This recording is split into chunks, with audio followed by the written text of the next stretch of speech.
Bram, let's talk about Arizona. What are you hearing there from voters? Well, we have an early vote here, too. Republicans are trying to get out the vote right now and do much better than they did in 2020. They're doing slightly better than 2020 when the message to Republican voters was don't vote early. Democrats are keeping pace on the turnout side. They're getting their voters out. Unfortunately for Democrats, their registration numbers are way down from 2020. And right now they have a historic deficit against Republicans of about 7% on registration. That matters because Democrats need Republican voters as well as independents to get them over the top. That climb could get a little steeper. Also, the ground game. That's where Democrats think they are strong. This is something they know how to do. Started with Barack Obama back in 2008. The model's carried forward, been tweaked. They've been on the ground here since the beginning of the year, really, with their first office, and have been continuing. They're up against an untested, kind of a test lab for a ground game run by Turning Point USA and Charlie Kirk and Elon Musk's troops with the America PAC spending a lot of money.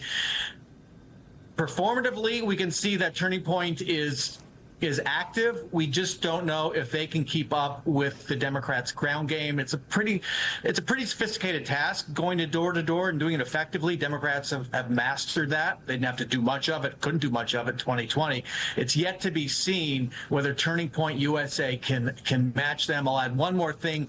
The model Democrats are pointing to, and I would agree with this, is watch what happened in 2018 in the Senate race back then. Democrat Kyrsten Sinema versus Republican Martha McSally. After the early vote, Kyrsten Sinema was behind, but made it up in day of voters and the so-called late early ballots turned in on election day, which had not been counted by election days. That's something to keep an eye on as the returns come in next Tuesday. What about the Mormon vote, the Arizona Mormon vote? Jeff Flake is endorsing Kamala Harris. Is that going to make a difference?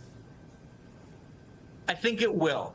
For a couple reasons. The effort to get LDS voters who are pretty solidly Republican to vote Democratic is far more expansive than it was 4 years ago, more significant figures, and they're getting out in the community and making the case. How much of a difference? Can't say, hard to measure. But again, as I said earlier, Democrats need every Republican and independent they can get. One note about independent vote. Democratic registration's way down. Independent registration is way up. And there's a suspicion among Latino organizers that many of those voters are Latinos. And that's a very important group for Kamala Harris, Donald Trump, Kari Lake, Ruben Gallego to capture. It appears right now that Gallego and Trump are capturing Latino men. Really interesting. All right, Beth, finally to the state of Michigan. Tell us what's happening there. Yeah, so there's been a huge push in the state of Michigan from both parties to get in an early vote, to get as many people as possible to be voting early. This is the first year in Michigan where early in-person voting is allowed.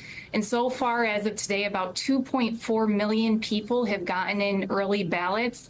If you compare that to 2020, when about 5.5 million total voted, you're seeing a lot of early vote returns. And Republicans, this is new for them to be pushing the early vote in Michigan. In 2020, President Trump actually criticized absentee ballot voting pretty heavily. And as a result, what you're seeing in 2020 and even now in these returns is that they're predominantly Democratic from what they can tell of the folks who have voted so far. However, Republicans are hoping to get up their numbers there.